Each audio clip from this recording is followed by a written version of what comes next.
આજે સવારમાં શિલ્પાબેન વધારે જલ્દી ઉઠી ગયા હતા। રસોડામાંથી સતત ખટખટનો અવાજ આવી રહ્યો હતો। આ જ અવાજ તેમના દીકરા અને વહુના રૂમમાં પણ જઈ રહ્યો હતો। એટલે તેમના દીકરા ભાર્ગવની નીંદર ઉડી ગઈ અને તેણે પોતાની પત્ની વિધિને કહ્યું, અરે આટલી વહેલી સવારમાં મમ્મી રસોડામાં શું કરી રહ્યા છે? જોઉં તો એવું કહેવા જેવો ભાર્ગવ ઉઠવા લાગ્યો ત્યારે વિધિ બોલી, અરે તમારે ક્યાંય જવાની જરૂર નથી। કારણ વગર પોતાની નીંદર ખરાબ ન કરો। તમારી મમ્મીને પોતાને પીવા માટે પાણી ગરમ કરી રહ્યા હશે અને આ ચક્કરમાં આપણી નીંદર ખરાબ કરી નાખશે। તમને તો કેટલી વાર કહ્યું છે કે સૂતા પહેલા દરવાજો સરખી રીતે બંધ કરતા જાઓ, પણ તમે ક્યાં માનો છો? સવારની મીઠી નીંદર ખરાબ કરી નાખી। કોઈ કામ ધંધો તો છે નહીં, એમને ઘરનું કામ કરવાનું હોય ત્યારે તો તેમને ગોઠણમાં દુખાવો રહે છે, પરંતુ સવાર સવારમાં તૈયાર થઈને પાર્કમાં ફરવા માટે નીકળી જાય છે। અહીં આપણી નીંદર બગડે એનાથી કોઈને શું ફરક પડે છે? એક તો આખો દિવસ ઘરના કામોમાં લાગેલું રહ્યું છે અને ઉપરથી શાંતિથી સુવા પણ નથી મળતું, એવું કહેતા વિધિ સવાર સવારમાં પોતાના સાસુમાને કોસવા લાગી। ત્યારે ભાર્ગવે કહ્યું, અરે વિધિ, તું પણ જાણે છે કે મમ્મીને ડાયાબિટીસની બીમારી હોવાથી ડોક્ટરે જ તેમને સવાર સવારમાં ચાલવાની સલાહ આપી છે અને આમ પણ એટલું બધું કામ પણ નથી હોતું જેટલું તું બોલતી રહે છે। ફક્ત રસોઈનું જ તો કામ હોય છે। કચરા પોતા કરવા માટે તો કામવાળા બેન આવે છે અને વાસણ માટે તો અલગ બાઈ રાખેલી છે। કપડાં મશીનમાં ધોવાઈ જાય છે। ફક્ત રસોઈ બનાવવા સિવાય તારે બીજું શું કામ હોય છે? અરે એમાં પણ મમ્મી તારી મદદ કરી દે અને શાક લઈ આવવું, ધોવું, ફ્રીજમાં મૂકવું, સુધારવું, આવા બધા કામ તો તારે નથી કરવા પડતા। છતાં પણ ખબર નહીં કેમ તું આખો દિવસ કામનું રટણ કરતી રહે છે। અચ્છા, તમે તો ખાઈ પીને પોતાની ઓફિસે જવા માટે નીકળી જાઓ છો। અહીં પાછળ ઘરનું એટલું કામ હોય છે કે કરતા કરતા મારી તો કમર જ તૂટી જાય છે અને મમ્મીની તો તમને ખબર જ છે કે સાંજે પણ ઘરમાં ક્યાં બેસે છે? સત્સંગ સાંભળવા માટે મંદિરમાં જતા રહે છે। ઘરમાં તો ઘરે તો તેમને જરાય ગમતું જ નથી।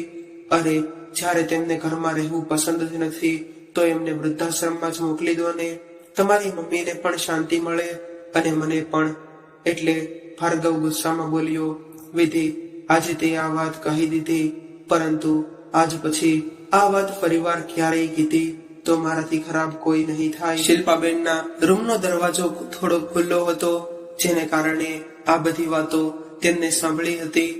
વહુના વિચાર જાણીને તમને દુઃખ તો ઘણું થયું, પરંતુ અત્યારે વહુને કંઈ કહેવું તેમને યોગ્ય ન લાગ્યું, એટલે તેઓ પાર્કમાં જતા રહ્યા। નાસ્તો કર્યા પછી શિલ્પાબેન બપોર માટે શાક લઈને સુધારવા બેસી ગયા। તે જ સમયે વિધિ પોતાના રૂમમાંથી તૈયાર થઈને બહાર નીકળી અને બોલી, મમ્મી, હું જરાક મારી બહેનપણી રીમા સાથે બજાર જઈ રહી છું, આવવામાં થોડું મોડું થઈ જશે। એટલે શિલ્પાબેને બોલ્યા, વિધિ, મારા ચશ્મા તૂટી ગયા છે, હવે ભાર્ગવને શું કહું? એ તો સવારે જાય છે અને રાત્રે ઘરે પાછો ફરે છે। તું બજાર જઈ રહી છો તો મારા ચશ્મા તું જ બનાવડાવીને લાવજે ને।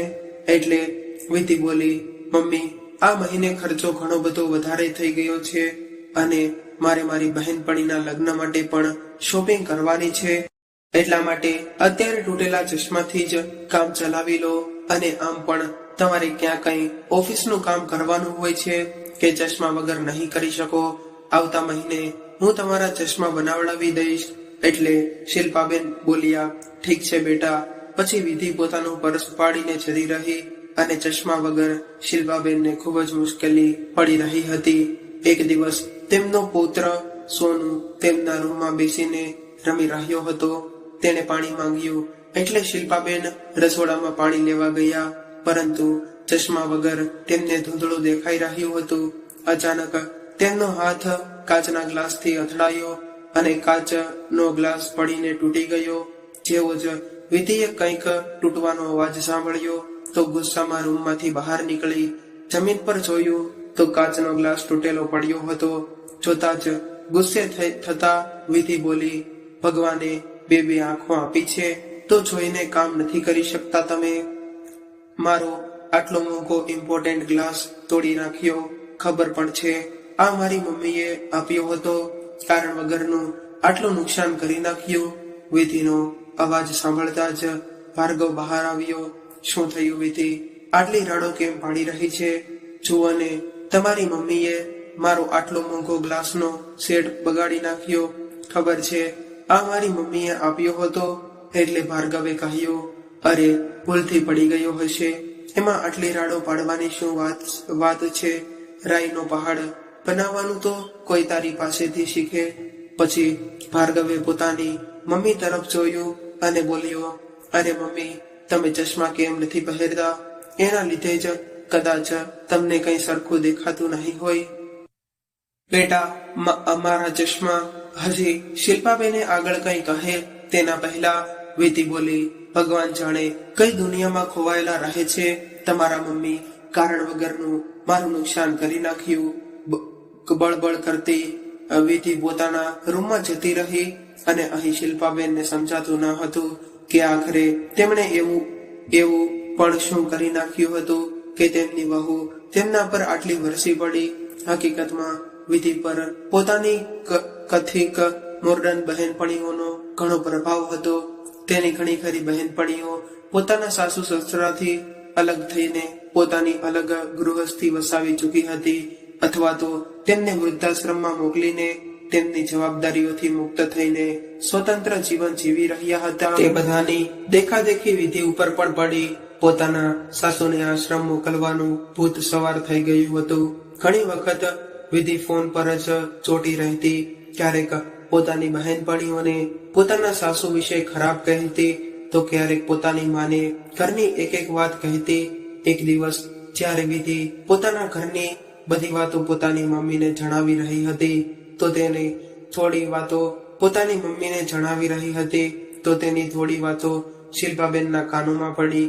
થોડી વાર પછી તેઓ પોતાની વહુ પાસે આવ્યા અને બોલ્યા, બેટા, પોતાના ઘરની બધી વાતો પિયરમાં કહેવી સારી વાત ન કહેવાય. આટલું સાંભળવાની વાર હતી કે વિધિ એકદમ ભડકી ગઈ અને રાડ પાડીને બોલી, મમ્મી, તમને એટલી પણ ખબર નથી પડતી કે સંતાઈને કોઈની વાતો સાંભળવી ન જોઈએ? પોતાની વહુની જાસૂસી કરતા તમને જરાય શરમ ન આવી? વિધિના આવા વ્યવહારથી શિલ્પાબેન એકદમ સુન્ન રહી ગયા. પરંતુ કંઈ કહે તો પણ કોને? વહુ તો સમજાવવા માટે તૈયાર જ ન હતી અને દીકરાને તેઓ હેરાન કરવા નહોતા માંગતા. એટલા માટે ચૂપચાપ અપમાનના ઘૂંટણોને પીને સહન કરી રહ્યા હતા. પરંતુ વિધિ ચૂપ રહેવાની ન હતી. રાત્રે જમ્યા પછી જેવો જ ભાર્ગવ રૂમમાં આવ્યો, એણે ફરીવાર એ જ જીદ પકડી લીધી, તમારી મમ્મી આ ઘરમાં છે ત્યાં સુધી તો મારું જીવવું જ હરામ થઈ ગયું છે. એકાંત નામની તો કોઈ ચીજ જ છે નહીં. પોતાની કોઈની સાથે ફોન પર વાત નથી કરી શકતી હું. નાની નાની વાતો પર ટક કર્યા રાખે છે. તમને કેટલી વાર કહ્યું છે કે પોતાની માને વૃદ્ધાશ્રમમાં મોકલી દો, પણ તમે છો કે સાંભળતા જ નથી. અરે આશ્રમ આમના જેવા લોકો માટે જ બનાવવામાં આવ્યો છે, અને તમારી મમ્મીને પણ તેમની ઉંમરના લોકો મળી જશે તો તેમનું મન પણ લાગ્યું રહેશે. એટલે ભાર્ગવ બોલ્યો, વિધિ, ઘરના વડીલ આપણને કંઈક સમજાવે તો તે આપણી ભલાઈ માટે જ હોય છે, પણ આ બધી વાતો તારા દિમાગની બહાર છે. અને મારી એક વાત કાન ખોલીને સાંભળી લે કે હું પોતાની માને ક્યારેય પણ વૃદ્ધાશ્રમમાં નહીં મોકલું.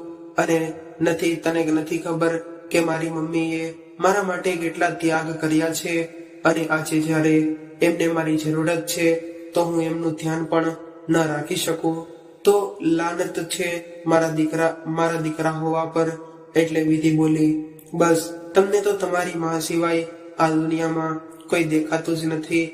એટલે ભાર્ગવે કહ્યું, વિધિ, તું નથી જાણતી કેટલી મુશ્કેલીઓથી મારી મમ્મીએ એકલા હાથે મને મોટો કર્યો છે. પોતે ભૂખ્યા રહીને મને ભરપેટ ખવડાવ્યો છે. હું 10 વર્ષનો હતો જ્યારે મારા પપ્પાનો સ્વર્ગવાસ થઈ ગયો હતો, અને તેના પછી મમ્મી મને એકલો મૂકીને ક્યાંય નોકરીએ પણ જઈ શકે તેમ ન હતા. એટલે તેમણે ઘરે રહીને ટિફિન સર્વિસ શરૂ કરી અને સાંજે એ થોડો સમય બચતો ત્યારે મને ભણાવવાની સાથે સાથે નાના બાળકોને પણ ટ્યુશન આપતા હતા. દિવસ રાત મહેનત કરીને મમ્મીએ મને અહીં સુધી પહોંચાડ્યો છે કે હું આજે માન ભરી જિંદગી જીવી રહ્યો છું. ભલે મમ્મી પાસે એટલા રૂપિયા ન હતા, પરંતુ છતાં પણ મારી દરેક ઈચ્છાને મારા મમ્મી કહેતા કહેતા જ ભાર્ગવની આંખોમાં આંસુ આવી ગયા અને બોલ્યો, વિધિ, આખી દુનિયામાં હું છોડી શકું, પરંતુ મારી મમ્મીને ક્યારેય પણ નહીં. ભાર્ગવની વાતો સાંભળીને વિધિ પણ એ સમયે ચૂપ થઈ ગઈ અને તેના પછી થોડોક દિવસો સુધી ઘરમાં શાંતિ રહી. પણ જેમ જેમ સમય વીતવા લાગ્યો, વિધિનો એ જ વાર્તાલાપ ફરીવાર શરૂ થઈ ગયો, જેને કારણે ભાર્ગવ ફરી પરેશાન રહેવા લાગ્યો કે આખરે તે વિધિને કઈ રીતે સમજાવે. એક દિવસ વિધિએ પોતાના ઘરે પોતાની બધી બહેનપણીઓને બોલાવી અને શિલ્પાબેનને કહ્યું કે મમ્મી, આજે મારી થોડી બહેનપણીઓ ઘરે આવી રહી છે. તમે નાસ્તો ખૂબ જ સારો બનાવો છો, તો આજે તમે એમના માટે ચા અને નાસ્તો બનાવી દેશો. શિલ્પાબેનના ગોઠણમાં દુખાવો હતો, છતાં પણ વહુની વાત માનીને બપોરથી જ બધી તૈયારીઓ કરવામાં લાગી ગયા. તેમના હાથે બનેલા વ્યંજનમાં એટલો બધો સ્વાદ હતો કે મોટી મોટી હોટલના શેફ પણ તેમની આગળ ફેલ થઈ જાય. વિધિની બહેનપણીઓના આવવાથી પહેલા શિલ્પાબેને લગભગ બધા જ વ્યંજન બનાવી નાખ્યા હતા. ત્યારે વિધિ અંદર આવી અને પૂછવા લાગી, મમ્મી, હજી કેટલો સમય લાગશે? મારી બહેનપણીઓ બસ આવતી જ હશે. એટલે શિલ્પાબેન બોલ્યા, બાકી બધું કામ તો થઈ ગયું છે, બસ જ્યારે તારી બહેનપણીઓ આવશે ત્યારે હું ચા બનાવી દઈશ. તે જ સમયે દરવાજાની બેલ વાગી એટલે વિધિએ કહ્યું, મમ્મી, તમે ચા બનાવવા રાખી દો. અને ઉતાવળમાં ચાની ભૂકી સાથે ખાંડને બદલે મીઠાનો ડબ્બો ઉપાડીને તેમના સાસુમાને પકડાવી દીધો અને બોલી, તમે જલ્દીથી કામ પતાવી લ્યો. એવું કહીને એ ઘરનો દરવાજો ખોલવા જતી રહી. નજર કમજોર હોવાને કારણે અને ચશ્મા ન હોવાને કારણે શિલ્પાબેનને પણ ખાંડ અને મીઠામાં ફરક સમજાણો નહીં અને તેમણે ચામાં મીઠું નાખી દીધું. અને ત્યારે વિધિ પોતાની બહેનપણીઓને લઈને અંદર આવી અને તેમની સાથે વાતો કરવા લાગી. થોડી વાતચીત કર્યા પછી વિધિ બધા માટે રસોડામાંથી જાતના નાસ્તા લઈને આવી અને એવો દેખાવ કરતી હતી કે જાણે બધો જ નાસ્તો તેણે પોતે જ બનાવ્યો હોય. બધા લોકો ખૂબ જ મજાથી નાસ્તો કરવા લાગ્યા. હસી મજાક અને વાતચીતની સિલસિલો ચાલુ થયો. થોડી વારમાં ચા પણ બની ગઈ એટલે શિલ્પાબેન ગરમા ગરમ ચા લઈને આવ્યા અને મહેમાનોને સર્વ કરવા લાગ્યા. વિધિની બધી જ બહેનપણીઓ સ્વાદિષ્ટ વ્યંજનોનો આનંદ લઈ રહી હતી અને ખાતા ખાતા તેમાંથી એક બહેનપણી બોલી, અરે વિધિ, આ નાસ્તો તો તે ખૂબ જ સ્વાદિષ્ટ બનાવ્યો છે. ત્યારે બધી બહેનપણી બોલી, હા યાર, કચોરીનો તો કોઈ જવાબ જ નથી. આટલી સ્વાદિષ્ટ કચોરી તો મેં આજ સુધી ખાધી જ નથી. ત્યારે એક બહેનપણીએ કહ્યું, પરંતુ એ તો જણાવ, આ બધું બનાવવાનું તે ક્યાંથી શીખ્યું? શિલ્પાબેન કંઈક બોલે તે પહેલા જ વિધિ બોલી, અરે યાર, ઇન્ટરનેટ પર જોઈને હું બધું શીખી ગઈ છું. તમે બધા બસ નાસ્તો એન્જોય કરો અને ફક્ત નાસ્તો શું કામ, તમારી બહેનપણીઓના હાથે બનેલી કડક મસાલેદાર ચાની પણ મજા લો અને કહો કે કેવી બની છે. વિધિએ કહ્યું એટલે તેમની બધી બહેનપણીઓ ખૂબ જ ઉત્સાહ સાથે ચા પીવા લાગી. પરંતુ જેવું જ તેમણે ચા પીવાનું શરૂ કર્યું તો બધાના મોઢાનો સ્વાદ બગડી ગયો. અમુક બહેનપણીઓ વોશ બેસિનમાં કોગળા કરવા લાગી તો બાકીની બહેનપણીઓ જેમણે હજુ સુધી ચા પીવાની શરૂ કરી જ ન હતી તેમને ચા પાછા મૂકી દીધી. અને તેમનું આવું વર્તન જોઈને વિધિ હેરાન રહી ગઈ. તેણે તરત આ ચા ઉપાડી અને થોડીક ચા જોઈ તો જોરથી રડ પાડી અને મમ્મી, આ તમે શું કર્યું? શું તમને એટલી પણ નથી ખબર કે ચામાં મીઠું નહીં ખાંડ નાખવાની હોય છે? કમસે કમ જોઈ તો લેવું હતું. તમને તો બિલકુલ અક્કલ છે કે નહીં? ત્યારે તેની બધી બહેનપણીઓ કહેવા લાગી, આ શું વિધિ, તે તો કહ્યું હતું કે નાસ્તો અને ચા તે બનાવ્યા છે, તો પછી મીઠું પણ તે જ નાખ્યું હશે ને? ત્યારે શિલ્પાબેને વિનમ્ર ભાવથી બોલ્યા, ભૂલ તો મારાથી થઈ ગઈ છે.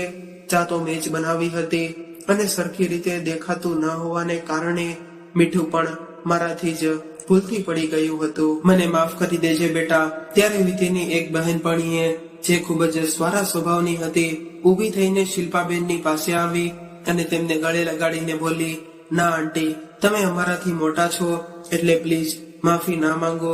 નાની મોટી ભૂલ તો બધાથી જ થાય છે.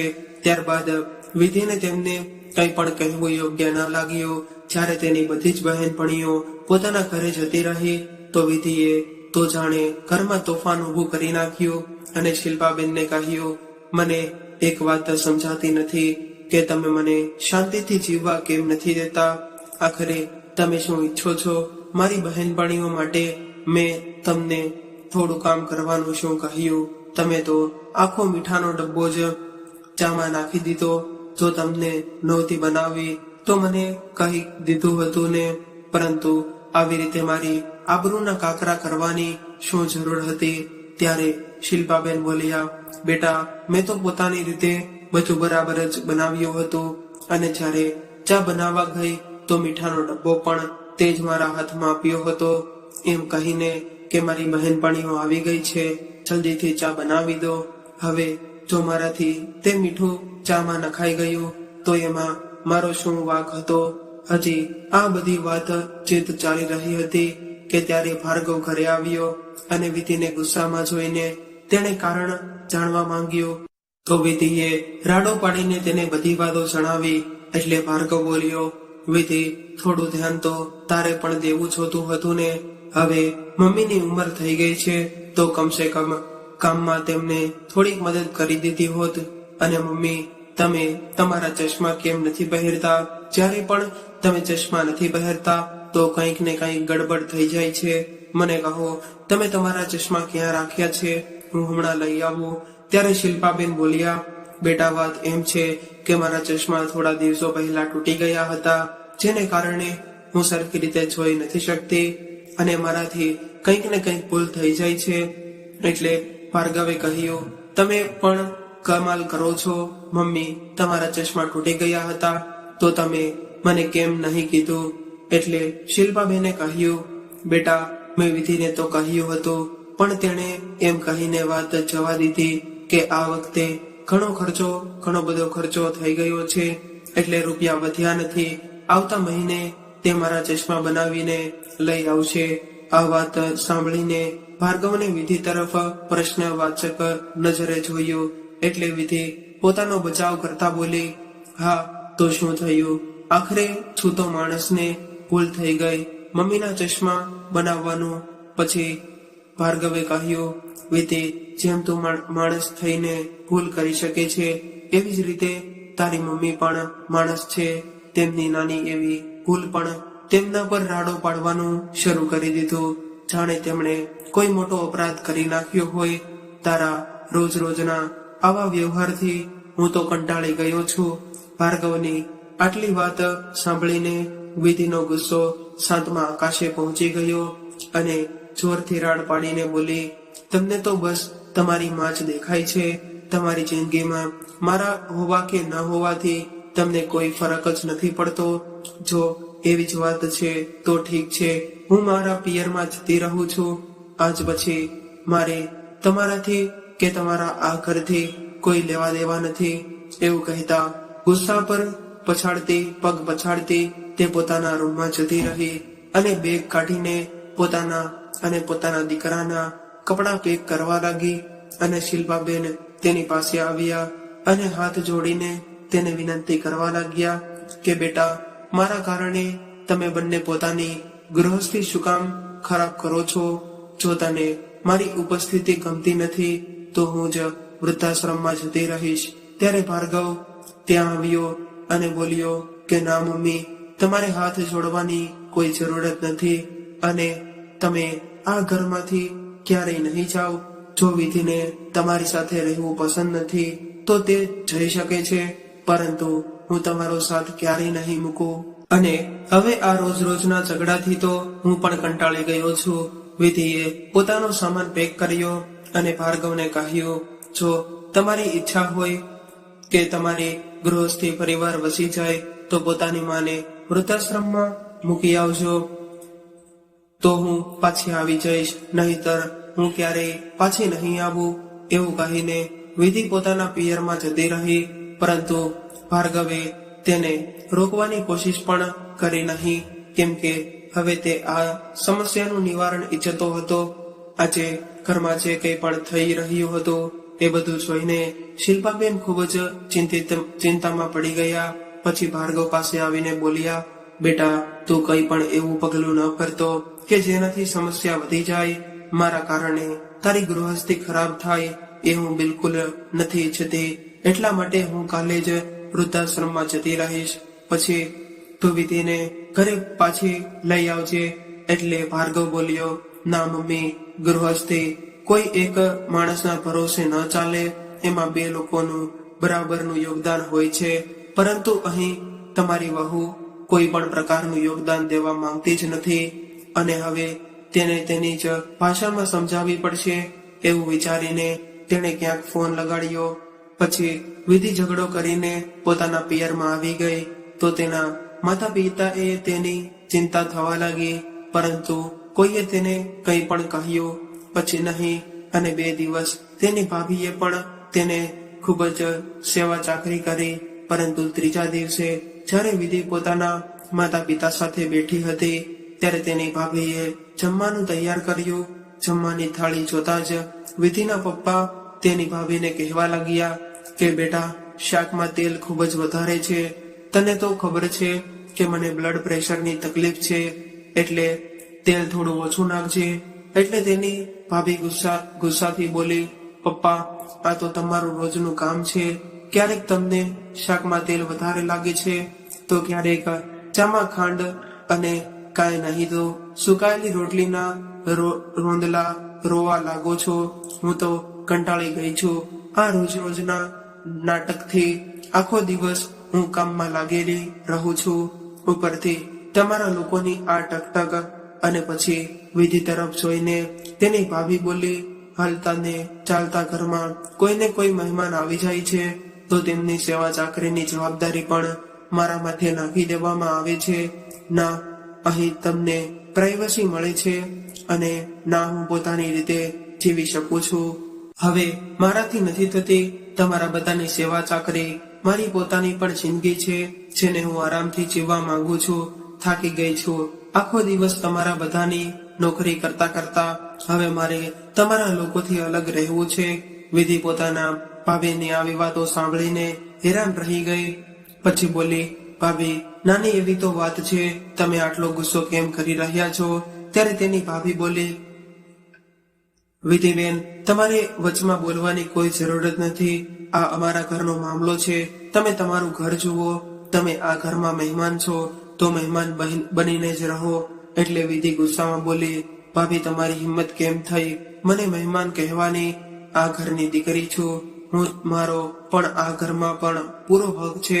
ત્યારે તેની ભાભી કડકતા અવાજમાં બોલી, બિલકુલ નહીં વિધિબેન, આ તમારું ઘર નથી. તમારું ઘર તો એ છે કે જે તમે મૂકીને અહીં આવીને બેસી ગયા છો. પોતાની ભાભીને આવી રીતે બોલતા જોઈને વિધિ તો જોતી જ રહી ગઈ. તેણે પોતાની ભાભીનો આ વ્યવહાર ખૂબ જ ખરાબ લાગ્યો. પછી થોડો સંયમ રાખીને વિધિ બોલી, ભાભી, પરંતુ પપ્પાએ એવું જ પણ શું કહી દીધું હતું કે તમે આટલા બધા ગુસ્સે થઈ ગયા અને હવે અલગ રહેવાની વાત કરી રહ્યા છો? મને તો હેરાની થઈ રહી છે. તમે તો આવા જરાય ન હતા. તમે તો હંમેશા હસતા મોઢે આખા ઘરનું કામ કરતા હતા અને મમ્મી પપ્પા બંનેને ખૂબ જ માન સન્માન આપતા હતા. પરંતુ હવે એવું શું થઈ ગયું કે તમે પિતા સમાન પોતાના સસરાની સાથે આટલું બધું ખરાબ વર્તન કરી રહ્યા છો? એટલે વિધિની ભાભી બોલી, કેમ, એમાં હેરાન થવા વાળી શું વાત છે? આજકાલ તો કોઈ છોકરી પોતાના સાસુ સસરા સાથે રહેવા જ નથી માંગતી. બધી છોકરીઓ પોતાના સાસુ સસરાની જવાબદારીઓથી મુક્તિ ઈચ્છે છે.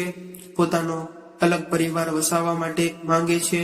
તેમને પોતાનો પતિ તો ગમે છે, પરંતુ તેના માતા પિતા જેમણે તેને જન્મ આપ્યો છે તેની સેવા કરવા નથી માંગતી. વધારે દુઃખ દૂર શું કામ જોવો? તમે પોતાની જાતને જ જોઈ લો.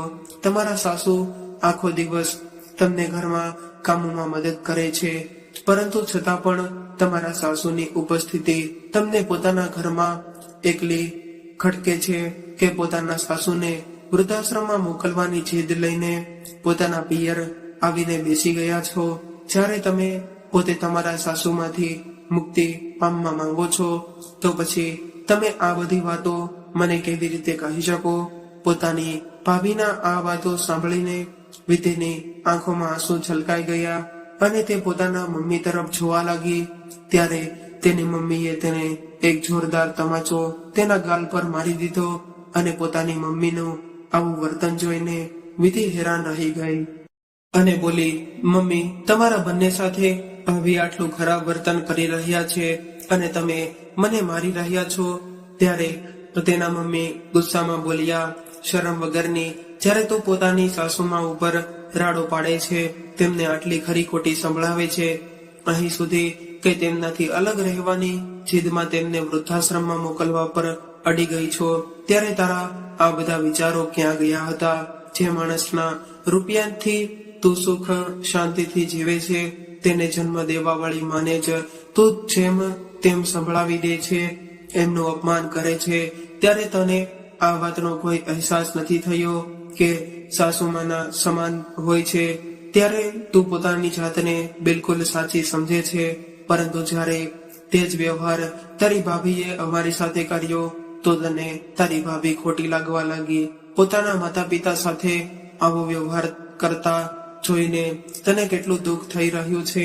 આટલી વાત સાંભળતા જ વિધિની નજર શરમથી નીચે નમી ગઈ. બેટા, હું તને કેટલું સમજાવતી હતી કે પોતાના સાસરિયાની વાતો પોતાના ઘર સુધી જ સીમિત રાખજે. પોતાના પિયરમાં કોઈ વાત જણાવવાની જરૂર નથી. અમારી શિખામણ તો આવી બિલકુલ ન હતી. મેં ક્યારેય પણ તને કોઈ ખોટી સલાહ આપી નથી, પરંતુ આજે તે જે વર્તન કર્યું છે તેને કારણે અમારા ઉછેર ઉપર પણ સવાલ ઉભા થશે. તારા સસરાવાળા તો એમ જ વિચારશે ને કે તારી માં એક જ તને તારા સાસુને વૃદ્ધાશ્રમ મોકલવાની સલાહ આપી હશે. ખોટી વાત મેં જ શીખવાડી હશે. શું આજથી પહેલા તે ક્યારેય પોતાની ભાભીને અમારાથી આવી સાથે આવી રીતે વાત કરતા જોઈ છે? અરે, એ તો બિચારી ક્યારેક ઊંચા અવાજમાં વાત પણ કરતી હતી, પરંતુ તને જોઈને તારી ભાભી ઉપર પણ ખોટો પ્રભાવ પડી રહ્યો છે. પોતાની મમ્મીની વાતો સાંભળીને વિધિને અહેસાસ થયો કે જે કંઈ પણ તે પોતાના સાસુ સાથે કરી રહી હતી, જેને કારણે જે પોતાના માતા પિતાને પણ આજે પણ આ બધું સહન કરવું પડી રહ્યું છે. આખરે એક માણસ જે કંઈ પણ કરે છે એક દિવસ એ જ તેની સામે જરૂર આવે છે. આજ કુદરતનો અટલ નિયમ છે. ઘણી વાર સુધી તે વિચારમાં ડૂબેલી રહી. રાત પડી ગઈ, પરંતુ તેણે નિંદર નહોતી આવી રહી. બીજા દિવસે સવાર થતા જ વિધિ પોતાનો સામાન પેક કરી લીધો અને પોતાના સાસરે પાછી આવી ગઈ. જેવી જ રીતે વિધિ પોતાના ઘરે પાછી પહોંચી તો શિલ્પાબેને તેની પોતાની સામે જોઈને હેરાન રહી ગયા અને તેઓ કંઈક બોલે તે પહેલા જ વિધિ તેમના પગમાં પડી ગઈ અને બોલી, મમ્મી, મને એ માફ કરી દેજો. મારી આંખો ઉપર સ્વાર્થની પટ્ટી બંધાઈ ગઈ હતી, જેને કારણે હું તમારી સાથે આટલું ખરાબ વર્તન કરી બેઠી. પોતાની વહુને આવી રીતે માફ કરતા જોઈને શિલ્પાબેને તેને ઊભી કરીને પોતાના ગળે લગાડી લીધી. પછી વિધિ બોલી, મેં તમને કેટલું બધું ન કહેવાનું કહી દીધું, છતાં પણ તમે મને એક પળમાં જ માફ કરી દીધી. પોતાની સાસુના ગળે લગાવીને વિધિ ખૂબ જ રડી અને શિલ્પાબેને પોતાના સાડીના પાલવથી તેના આંસુ લૂછ્યા અને તેને ચૂપ કરાવી. પરંતુ શિલ્પાબેને આ વાત સમજી નહોતા શક્યા કે આખરે 2 દિવસમાં એવું શું થયું કે વિધિ ઊંધા પગે પાછી આવી ગઈ અને રડતા રડતા તેની પાસે માફી માંગવા લાગી. ભાર્ગવ જે ઓફિસે જવા માટે પોતાના રૂમમાં તૈયાર થઈ રહ્યો હતો, વિધિનો અવાજ સાંભળીને બહાર આવ્યો. સાસુ વહુને આવી રીતે ગળે મળતા જોઈને તેના ચહેરા પર મુસ્કાન આવી ગઈ.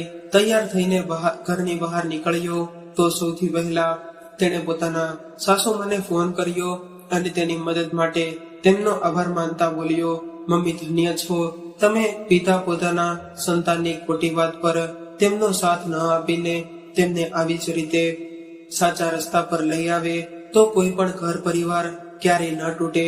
આટલું કહેતા ભાર્ગવની આંખોમાં આંસુ આવી ગયા. હકીકતમાં થયું એમ હતું કે જે દિવસે વિધિ ભાર્ગવ સાથે ઝઘડો કરીને પોતાના પિયરે ગઈ હતી તે જ દિવસે ભાર્ગવે પોતાના સાસુને ફોન કરીને તેમને બધી જ હકીકત જણાવી દીધી અને આ બાબતમાં તેમની પાસે મદદ માંગી. વિધિના મમ્મી પોતાના જમાઈ અને વેવાણને ખૂબ જ સારી રીતે ઓળખતા હતા, એટલા માટે આજે જે કંઈ પણ વિધિના પિયરમાં થયું હતું તે બધું વિધિના માતા પિતા અને તેની ભાભીને સમજી વિચારીને કરેલું નાટક હતું, જેથી તેઓ વિધિને સાચા રસ્તા પર લઈ આવી શકે. આજે વિધિ ખૂબ જ ખુશ થઈને પોતાના ઘરનું બધું જ કામ કરી રહી હતી અને શિલ્પાબેન સાથે પણ સારી રીતે હસીને વાતો કરતી હતી. જ્યારે ભાર્ગવ ઘરે પાછો આવ્યો તો રાડોની જગ્યાએ હસીનો અવાજ આખા ઘરમાં ગૂંજી રહ્યો હતો. આ નજારો જોઈને ભાર્ગવ વિચારવા લાગ્યો, વિધિની મમ્મીની જેમ તો જો બધા માતા પિતા સમજદારીથી કામ લે તો ઘણા બધા ઘર બરબાદ થવાથી બચી જાય. પગાવ તો મિત્રો, આજની વાર્તા કેવી લાગી અને તમને કયા શહેરમાંથી સાંભળી રહ્યા છો તે કોમેન્ટ કરીને જરૂરથી જણાવજો. અને જો આ ચેનલને અત્યાર સુધી સબસ્ક્રાઇબ ન કરી હોય તો સૌથી પહેલા તો સબસ્ક્રાઇબ કરી લેજો અને તમારા મિત્રો સાથે આ વિડીયોને શેર કરી બની શકે તો વિડીયોને લાઈક કરી દેજો. અને જે લોકોએ હજુ સુધી કોમેન્ટ બોક્સમાં જય શ્રી કૃષ્ણ ના લખ્યું હોય તેઓ સૌ પ્રથમ તો કોમેન્ટ બોક્સમાં જય શ્રી કૃષ્ણ લખી દેજો. ફરી મળીશું આવા જ એક નવા વિડીયો સાથે અને એક નવી રસપ્રદ કહાની સાથે. ત્યાં સુધી સૌને મારા રાધે રાધે.